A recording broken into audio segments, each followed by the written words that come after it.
Meus irmãos, boa noite. Abram comigo as suas Bíblias no livro de Gênesis. A gente vai ler dos versos 1 a 15. A palavra de Deus diz assim: Então José, não se podendo conter diante de todos os que estavam com ele, bradou: Fazei sair a todos da minha presença. E ninguém ficou com ele quando José se deu a conhecer a seus irmãos. E levantou a voz em choro, de maneira que os egípcios o ouviam e também a casa de Faraó. E disse a seus irmãos: Eu sou José. Vive ainda o meu pai? E seus irmãos não lhe puderam responder, porque ficaram atemorizados perante ele. Disse José a seus irmãos: Agora chegai-vos a mim.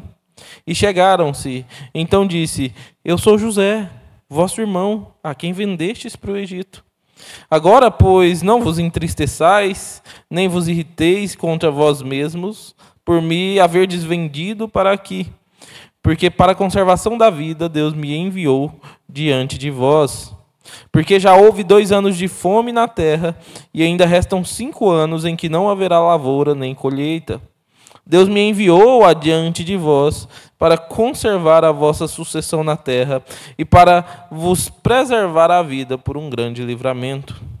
Assim, não fostes vós que me enviastes para cá, e sim Deus, que me pôs por pai de Faraó e senhor de toda a sua casa e como governador em toda a terra do Egito.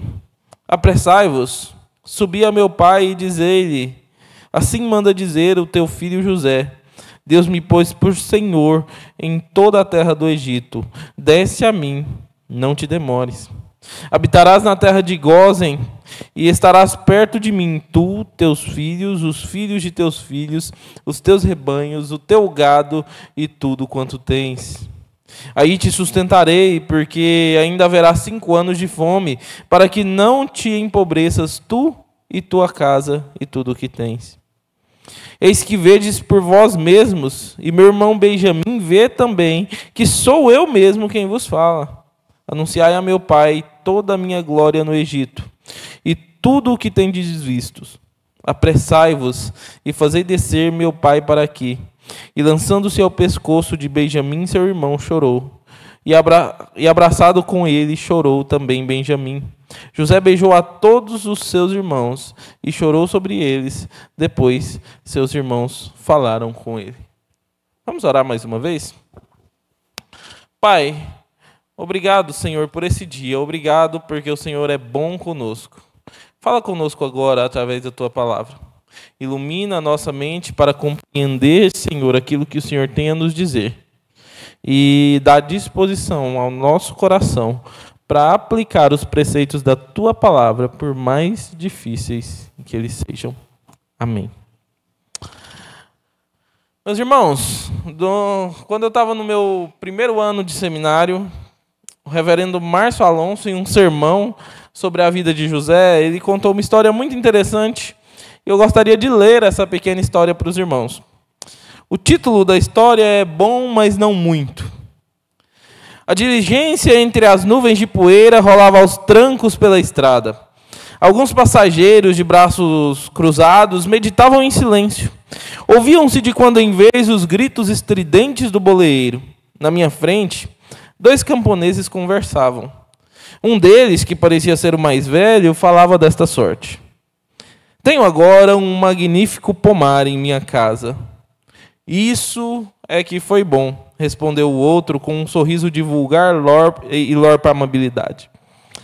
Bom, mas não muito, respondeu o velho, pois tenho tido com o pomar um trabalho excessivo. Isso é que foi mal, respondeu o outro.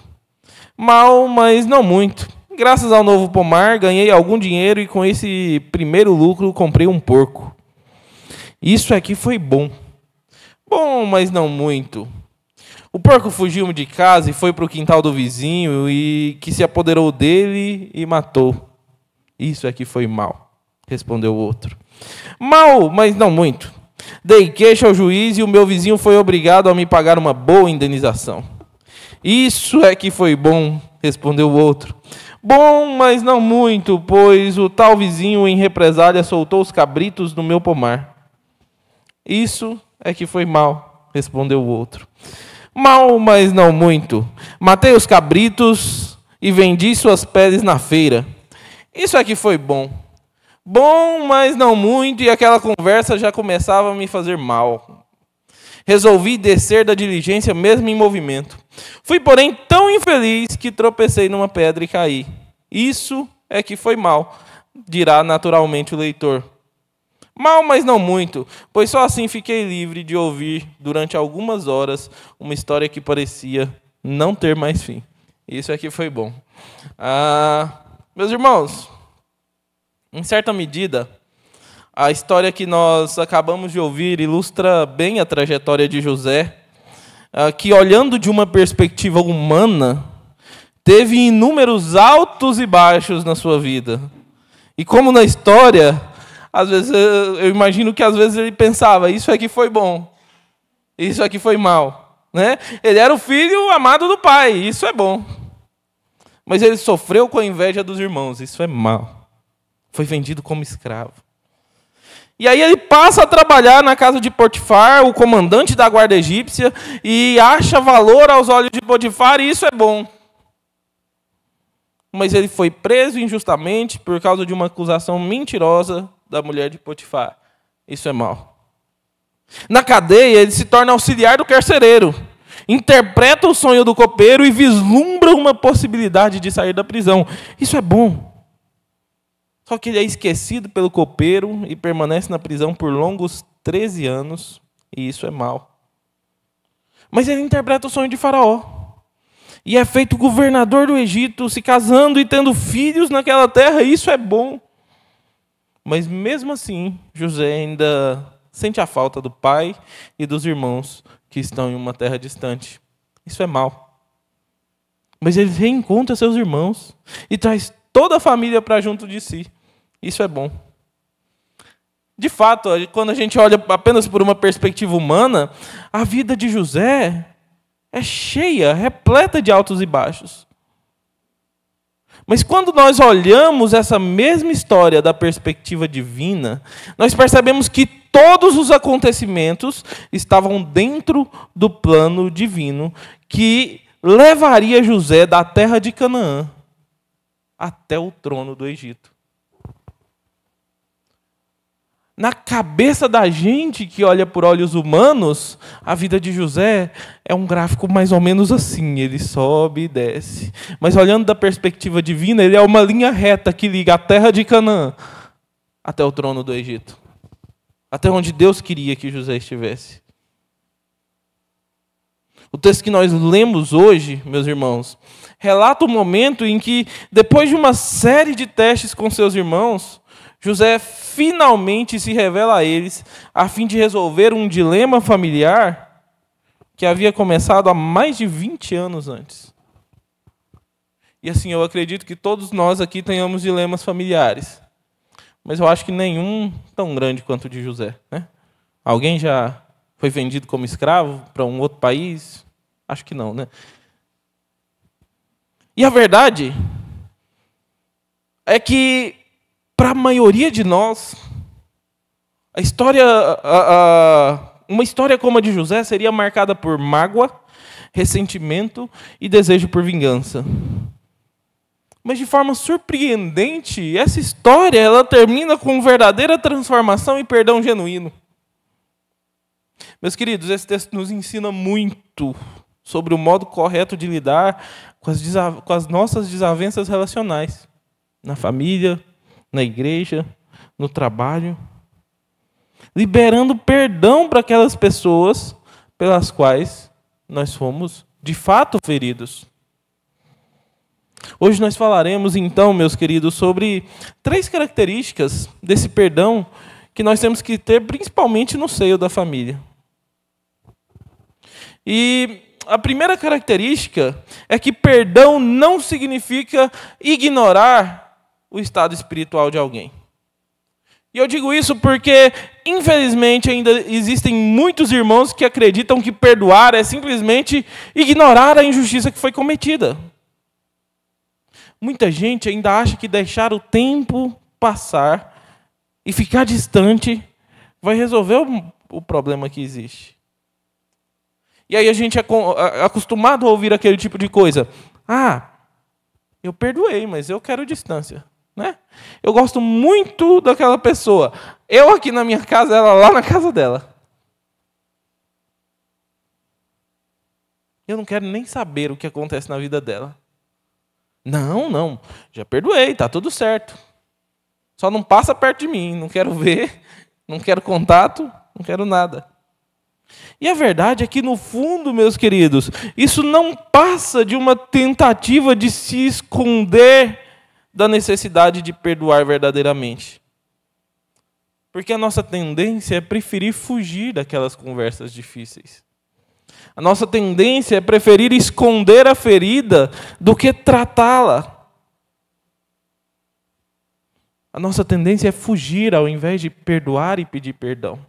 E é por isso que a gente vê tantas famílias onde existem problemas de 10, 20, 30 anos e que nunca foram resolvidos. Nunca teve boa vontade de se sentar para resolver. Mas quando a gente olha para a história de José, a gente não observa uma atitude de fuga. É interessante perceber que José estava profundamente preocupado com o estado espiritual daqueles seus irmãos. José não queria apenas uma reconciliação, ele queria certeza de que o coração dos seus irmãos estava, de fato, mudado. Às vezes, quando a gente lê esse texto e os textos anteriores, e a gente vê José provando seus irmãos e fazendo aquele monte de pegadinha e devolvendo a prata, a gente fala assim, nossa, mas ele está fazendo para tirar os irmãos mesmo, né? Mas José estava preocupado. Ele desejava saber se o coração daqueles homens ainda era o mesmo daquele tempo onde eles o venderam como escravo. E é exatamente por isso que ele faz esses testes. Se os irmãos se lembrarem, ele mantém Simeão preso a fim de verificar se ele não seria abandonado pelos irmãos. Ele ordena, olha, vocês vão voltar para Canaã e Simeão vai ficar aqui. Vocês vão lá buscar Benjamim. Quando eles voltam ao Egito, José os recebe num banquete, favorecendo a Benjamim com uma porção 5 vezes maior, para ver se o coração daqueles homens ainda estava cheio de inveja, como eles tiveram, quando José revelou seu sonho a eles. Será que eles vão ter inveja de Benjamim como tiveram de José? José incrimina Benjamim por ter roubado sua taça de prata, a fim de verificar se os irmãos vão dizer assim, não, você roubou, meu amigo, você fica para aí, você paga, nós estamos indo embora. E olha, surpreendentemente, Judá, o mesmo irmão que tinha proposto vender José para o Egito, agora defende Benjamim com a sua própria vida. Ele diz, olha, realmente, nós tínhamos combinado que se essa taça fosse achada aqui, quem tivesse apegado morreria, mas não mata meu irmão, mata a mim. Transformações podem ser constatadas nesses testes. Por 2 vezes, José devolveu a prata de seus irmãos a fim de verificar se eles ficariam com ela por ganância. José permite que os irmãos voltem a Canaã e retém Benjamim, a fim de verificar se eles o abandonariam. O que José está fazendo, meus queridos, é recriar situações a fim de testar o coração dos seus irmãos. José não estava meramente querendo reatar laços a todo custo. Ele desejava que seus irmãos estivessem de fato mudados em relação ao tempo em que o haviam vendido.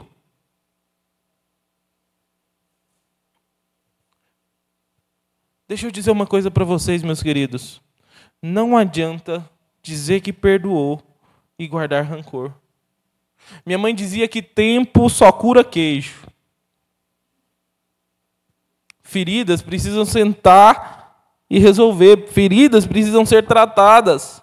E a gente vive num tempo onde existe uma enormidade de perdões nominais.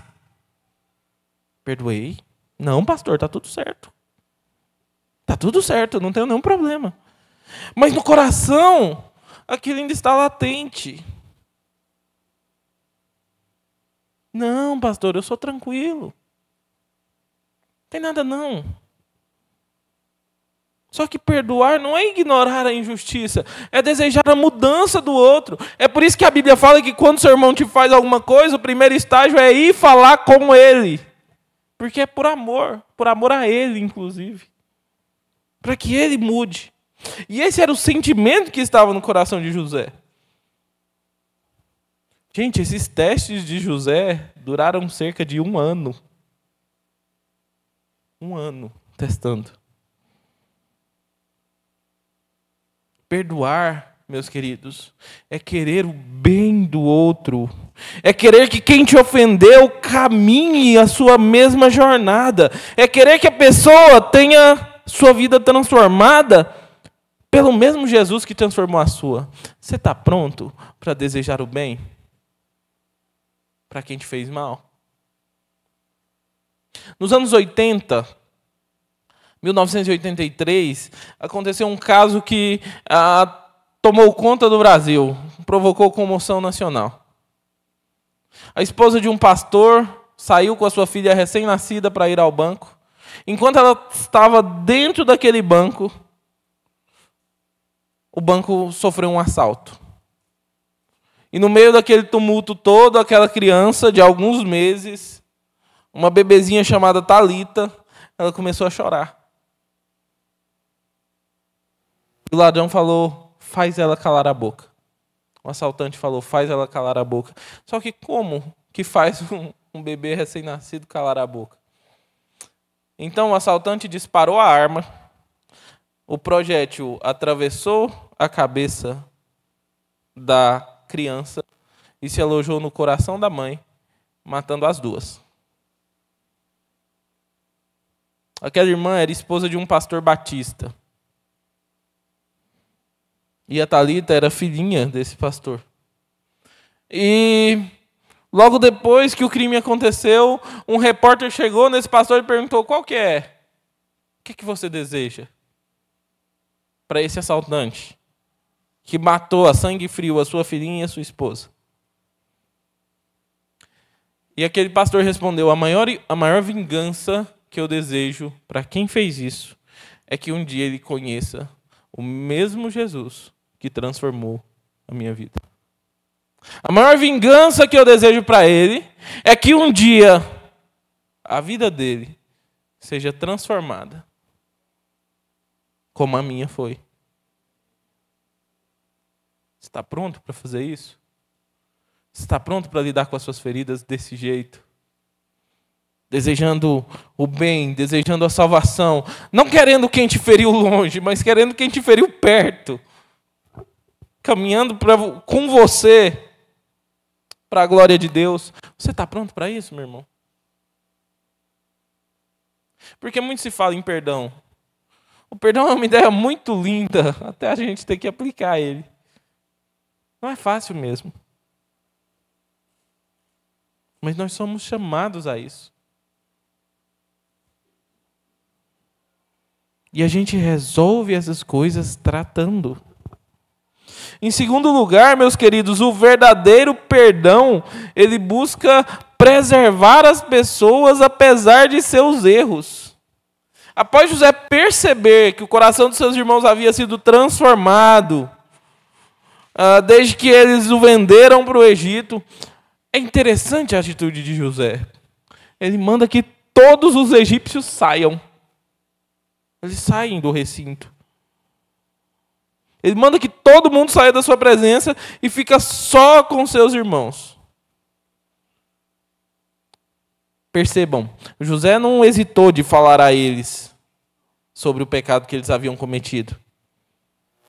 Ele não agiu como se isso jamais tivesse acontecido. No entanto, José foi leal a ponto de falar-lhes isso em particular. José foi leal a ponto de não expor seus irmãos aos egípcios. Ele não tornou o pecado dos seus irmãos público. Porque quem precisava resolver eram eles, né? Meus irmãos, é tão comum ver nos nossos dias irmãos que mesmo alegando ter perdoado, continuam falando sobre o pecado do outro. Continuam expondo o pecado do outro. Continuam falando publicamente sobre o erro cometido. E a verdade é que as pessoas aderem a um falso pedido de perdão a fim de livrar a sua própria consciência. Mas nos bastidores, essas pessoas continuam mantendo dentro de si a mágoa, o rancor e a vontade de assassinar a reputação do outro. Eu perdoei, mas eu não perco a oportunidade de contar para todo mundo o que fizeram contra mim. A atitude de José aqui no texto não é essa. José é leal a ponto de não expor os seus irmãos. Infelizmente, a gente vê muito na igreja a atitude de assassinar reputações. Tá tudo bem. Mas eu estou falando mal. Eu estou articulando nos bastidores para prejudicar. Eu estou indo contra. E o perdão não é mais que uma fachada para a gente ser visto como alguém virtuoso. Olha que bom, ele perdoou. Só que quando nós fazemos isso, meus irmãos, nós ignoramos o exemplo do próprio Deus. O próprio Deus que nos perdoou e lançou nossos pecados no mar do esquecimento. Lá em Miqueias 7,19 fala que Ele lança as nossas iniquidades para trás de si. Ele não vê mais. Por isso, meu irmão, se você tem uma coisa a tratar, se você tem alguma coisa para falar com alguém, para falar com um familiar, se você tem alguma coisa para resolver, fale com a pessoa e não fale da pessoa. Procura. Corre atrás. Vai lá. Trata isso. Procura hoje aquele familiar. Faz uma ligação. Rony, mas você não sabe o que ele me fez. Eu sei que Jesus sofreu bem mais que você. E ainda assim ele perdoou. Então procura o amigo, procura o irmão, procura o familiar. Faz isso diretamente, de maneira leal. Resolve o problema e deixa para trás. Deixa para trás. Sem tentar prejudicar, sem tentar matar a reputação, sem buscar destruir o outro na primeira oportunidade. Siga o exemplo de Jesus que nos perdoou e não nos trata mais segundo o nosso pecado. Meus queridos, em terceiro lugar, o verdadeiro perdão ele é consequência de saber que Deus controla todas as coisas. O discurso de José, que vai do versículo 5 ao verso 8, deixa claro o que fundamentou a atitude perdoadora de José. A verdade é que ele sabia que quem tinha levado ele para o Egito não foi os irmãos, foi Deus. Com propósitos muito específicos. E convenhamos, meus irmãos, se você estivesse no lugar de José, qual teria sido a primeira coisa que você faria quando se tornasse governante do Egito? A maioria de nós, eu pelo menos, falaria: traz meus irmãos lá da terra de Canaã que eu quero conversar com eles. Eu quero ver a mulher de Potifar também. Traz ela aqui. Eu quero ver o copeiro do rei, que eu revelei o sonho dele, interpretei o sonho e ele me esqueceu. A maioria de nós tomaria atitude de vingança, na verdade. Porque é assim que a gente vive normalmente.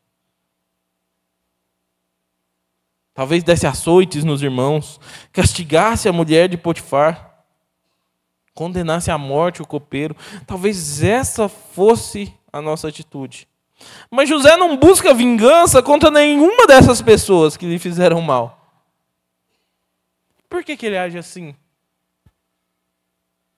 Porque ele tem em si a consciência de que, na verdade, não foram seus irmãos que o mandaram para o Egito. Não foi a mulher de Potifar que o mandou para a prisão. Não foi o copeiro que o manteve preso por tanto tempo. José tem a consciência de que ele está sendo usado para dar continuidade à história que Deus iniciou lá no Éden. E José fala isso para os irmãos. Ele dá 2 motivos para Deus o ter levado para o Egito. Em primeiro lugar, para a conservação da vida. Deus não abençoou apenas a família de José, mas todo mundo de sua época que se beneficiou da boa administração dele no Egito. Mas em segundo lugar, José diz que Deus o levou para o Egito para conservar a sucessão deles na terra. Sabe o que é isso, meus irmãos? José tinha conhecimento das promessas feitas por Deus aos patriarcas. Ele sabia que Deus tinha prometido que a descendência deles seria numerosa, como as estrelas do céu. Ele sabia que Deus tinha dito que eles seriam escravos por 400 anos em uma terra estranha e, por fim, seriam livrados com grande demonstração de poder. Ele sabia que Deus havia prometido dar a terra de Canaã como habitação ao seu povo. E mais do que tudo, ele sabia que daquela descendência viria o Messias, viria Jesus Cristo. E com isso José conseguia ter paz, na verdade, de que nada sai do controle de Deus. E de que mesmo nos maiores sofrimentos, Deus está governando. José entende que Deus governa a história, Ele encaminha tudo. Ah, meus irmãos, e quando a gente entende isso, a gente se torna até mais difícil de ofender. Porque a gente passa a entender que mesmo o problema, mesmo a perseguição, mesmo a ofensa está dentro do plano de Deus. Então algo bom Ele tem com aquilo ali. Algo bom Ele tem com aquela história. Você já parou para pensar que Deus pode estar moldando você através da ofensa que você sofreu? Você já parou para pensar que isso pode ser um tratamento de Deus à sua pessoa, porque você tem que melhorar? Porque como cristãos, meus irmãos, eu sinto dizer, mas nós não podemos crer que algo saia do controle de Deus. Nós não podemos crer que algo seja de todo mal, porque lá em Romanos 8, 28 está escrito que todas as coisas cooperam para o bem daqueles que amam a Deus. Então, meus queridos, tudo que acontece na nossa vida tem um motivo. Tudo que acontece na nossa vida tem um porquê. E diante disso tudo, a pergunta que eu tenho para você hoje, meu irmão, é: você crê que Deus controla tudo?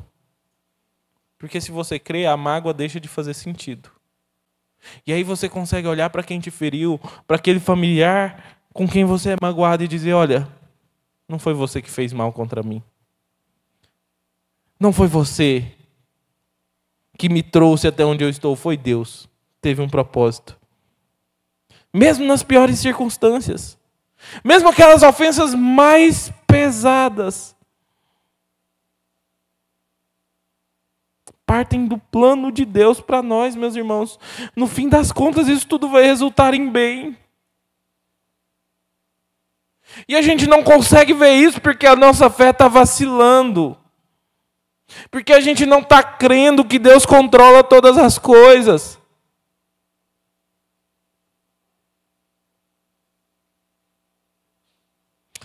O grande problema, na verdade, meus queridos, é que nós somos egoístas. Qualquer ofensa sofrida parece ser grande demais para nós. Nós nos esquecemos que a pessoa mais ofendida da história foi injustamente espancada, açoitada, zombada, cuspida e pregada numa cruz, mesmo sendo inocente.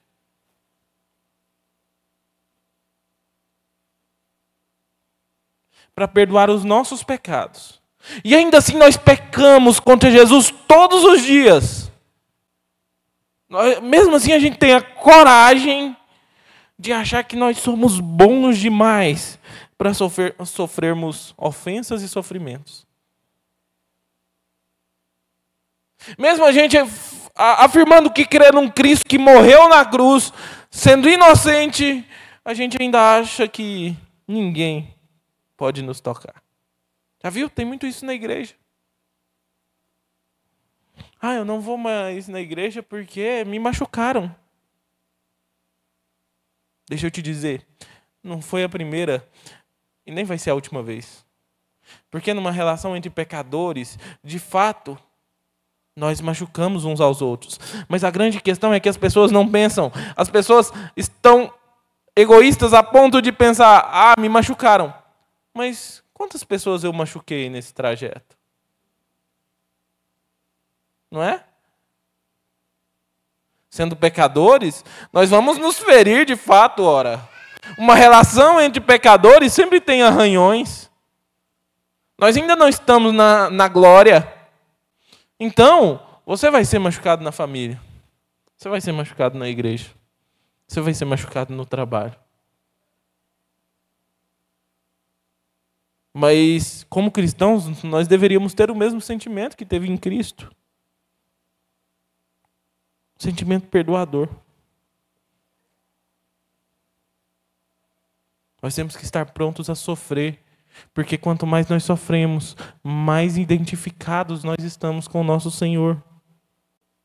Meus irmãos, esse texto, a história de José, ela termina com reconciliação, afeto, boa vontade da parte de José para com sua família. José manda buscar todo mundo.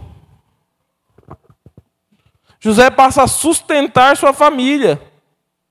José cuida daqueles que são seus, mesmo tendo ferido. Você consegue se imaginar numa situação dessa? Pensa naquela pessoa de quem você tem mais mágoa. E se imagine sustentando ela, trazendo ela para viver com você.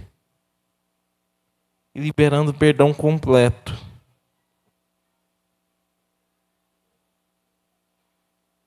Mas a grande questão é, por que José fez tudo isso, meus queridos? Porque o perdão é um valor lindo, mas ele não vem de nós mesmos. Por nós, a gente vai estar sempre magoado, rancoroso, com a igreja, com a família, com os amigos, com o patrão, com todo mundo. Nós somos capazes de perdoar uns aos outros, meus queridos, porque um dia Cristo nos perdoou. E quando Ele nos perdoou, através do Seu Espírito, Ele veio morar dentro da gente. E por causa da habitação dEle em nós, é que nós podemos perdoar.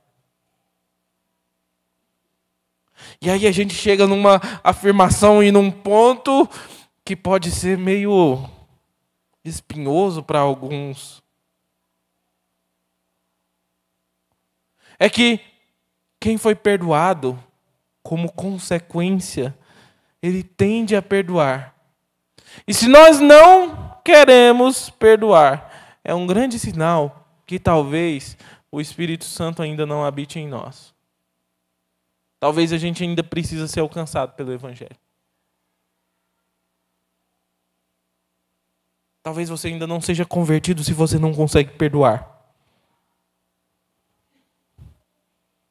Afinal, nós que fomos alvos de tão grande perdão por parte de Deus, por que a gente se recusaria a perdoar aqueles que falharam conosco? Lembra da parábola do perdão do credor incompassivo? Essa parábola nos relembra que é comum daqueles que foram alcançados pelo perdão de Jesus, estarem dispostos a perdoar.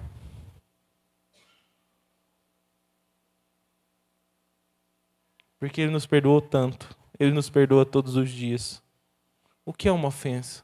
O que é uma palavra fora do lugar? Perto do sacrifício e do perdão que Cristo nos oferece. E a pergunta final, meus irmãos, e eu já estou encerrando esse sermão, a pergunta que fica é: você está disposto a perdoar aquele parente que falhou contigo? Você está disposto a resolver aquele problema familiar que perdura por anos e ninguém resolve?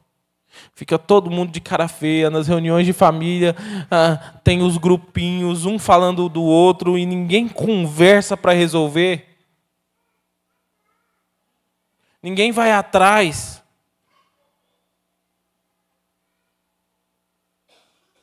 Você está disposto, de fato, a viver aquilo que Cristo nos ordena que a gente viva? O exemplo está aí. Agora é com você. Está disposto? Está disposto a passar por cima? A perdoar de fato quem te ofendeu? Meus irmãos, diante de tudo isso, gostaria de fazer algumas aplicações. Em primeiro lugar, lembre-se do perdão de Deus e ame ao Senhor pela graça que você recebeu. Viva à luz dessa verdade. Meus irmãos, a gente tem dificuldade de perdoar porque a gente se esquece de Cristo. A gente tem dificuldade de liberar perdão porque os nossos olhos se desviam de Cristo para as coisas desse mundo. E segundo a lógica desse mundo, o perdão realmente não faz sentido. Mas se nós afirmamos crer em Jesus, a gente anda como Ele andou e vive como Ele viveu. Meus irmãos, perdoe e peça perdão. Limpa o coração. Para que vai ficar andando com essa mágoa há tanto tempo? O pastor Hélio sempre usa uma ilustração, um exemplo de duas irmãs idosas que eram da igreja dele. De mal. Havia 30 anos que não conversavam uma com a outra. E ele chegou na igreja e falou: tem que resolver isso. E ele chamou as duas para conversar e perguntou assim: por que vocês não conversam? Nenhuma delas lembrava. Só ficou a mágoa. Isso acontece com a gente. Isso vai tomando conta do nosso coração e de repente a gente nem lembra mais qual que é o motivo da contenda, a gente só não quer perto. Isso vai ganhando, isso vai criando raízes e para tirar depois fica difícil. Resolve o problema. A hora é agora, o dia é hoje.